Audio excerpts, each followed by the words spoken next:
Okay, so we have an extra practice example here, and we're dealing with completing the square when a is equal to 1. So what they want you to do here is to complete the square so that you can solve for the zeros. Now remember, the zeros of a function, that's going to be where it's crossing the x-axis, right? Now it says a is equal to 1. That's referring to a quadratic in standard form, which is ax squared plus bx plus c, right? So they're referring to that a coefficient. In this case, it's 1, and we can see, right, that it's definitely 1, right? So in this example, a is equal to 1. So let's talk about how we're going to set this up. Now, when we complete the square, we always have to be in the following format before we do so. We have to have x squared plus or minus bx, right? We need to be in that format. Now, I'm looking at this part right here. Okay? So I have to get rid of this constant, this positive 6. Okay? Now remember, we're solving for the 0, so f of x is naturally going to be 0. Remember, that's really like my y. Where it crosses the x-axis, y will always be equal to 0. Okay, so when we solve for the zeros, we're always going to set this equal to 0.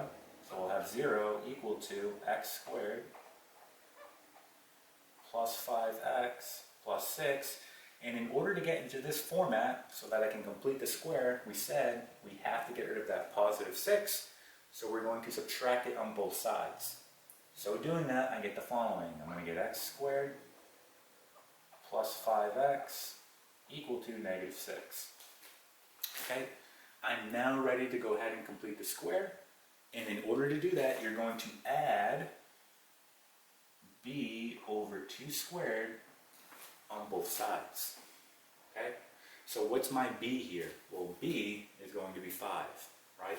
So let's do this out. We're going to get x squared plus 5x plus, again, b over 2. Well, 5 is b, and then squared, right?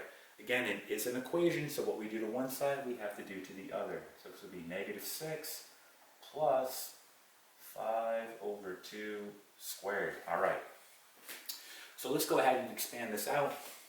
Remember your properties of exponents here. This is really 5 squared, and 2 squared goes to both the numerator and denominator. So this is going to be 25 over 4. So just rewriting it, we're going to get x squared plus 5x plus 25 all over 4. Okay? And just cleaning up the right side, we get negative 6. Again, this would be plus 25 all over 4. Now, looking at the right side, we want to combine these terms, right? We want to combine it into 1. So I am dealing with fractions here. So I'm going to do this off to the side. This negative 6 is really over 1. So I have negative 6 over 1 plus 25 over 4. Now, we've worked with fractions numerous times, right? In order to get a common denominator, easiest way we like to do it, right, is to simply multiply the denominators. So we're going to get 1 times 4 here, and we get 4. And then you say to yourself, what did you multiply this by in order to get 4? Well, you multiply by 4. So 4 times a negative 6, negative 24, right? Do the same thing here. What did you multiply this by in order to get 4? You multiply by 1. So 1 times 25 plus 25. And this is going to equal a quarter, right? 1 over 4. Okay? So let's go ahead and just rewrite. We get x squared plus 5x plus 25 all over 4 equal to a quarter. Now that we have this all cleaned up, we can go ahead and factor the left side. Now remember, this is the easy part because there's a trick you can use, right? All right, because trying to factor this, looking at this fraction here, right, it's going to be pretty difficult. But using the trick I showed you in those previous videos, this is very easy. So let's go over that right now. So I'm going to go ahead and just erase the right side here.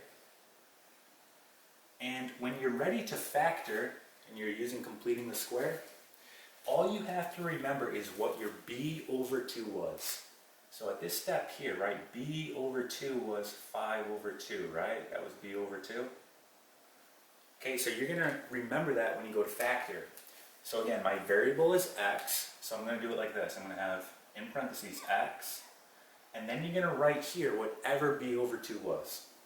In this case, it was 5 over 2, right? And it was positive. So I'm going to write positive 5 over 2 squared. And that's it. You're done. You just factored the left side here, right? So that's the trick you can use. If you were to go ahead and expand this out, right, using FOIL, you'd get this, right? So when completing the square, you can use that quick and easy trick to go ahead and factor it. Just remember what b over 2 was, and that's what you're putting right here. And it will always work out, okay? And then we're just going to have equal to a quarter, okay? All right, we're almost done. We need to take the square root now on both sides. So let's go ahead and do that. I'm going to take the square root now on both sides. Okay, so remember here, this square root is really going to the numerator and denominator. So rewriting this, we did x plus 5 over 2 equal to, the square root of 1 is 1, and the square root of 4 is 2. Remember, it's going to be plus or minus, so we get plus or minus 1 over 2, or a half, right? Okay, we're almost done. Last step, we need to subtract, right? 5 over 2, so we get x equals negative 5 over 2 plus or minus a half. Okay, technically you could leave it like this, but if I want to write out the individual zeros, we'll go ahead and just perform these quick operations. So I get negative 5 over 2 plus a half, right? So let's just go ahead and write that out right here on the left side so we can show our work. Okay, so we'll do each one individually. So we're going to get negative 5 over 2. Let's do plus a half. Again, notice how they have the same denominator, so we can just work the numerator. So negative 5 plus 1, that's negative 4 over 2, which is negative 2. So this is going to be one of our zeros. It's crossing the x-axis at negative 2. So x equals negative 2. All right, let's do another one. So we get negative 5 over 2 minus a half. Okay, let's do this. Negative 5 minus 1. Again, just working the numerator because they have the same denominator. We're going to get negative 6 all over 2, which is going to give us negative 3. So that's another point where it's crossing the x-axis at x equals negative 3. Okay. Now, if you wanted to go ahead and write this as a point, right, you would do the following. You would say negative 2 comma 0 and negative 3 comma 0, right? These are going to be your zeros here. So that is completing the square when a is equal to 1, right? And that is it.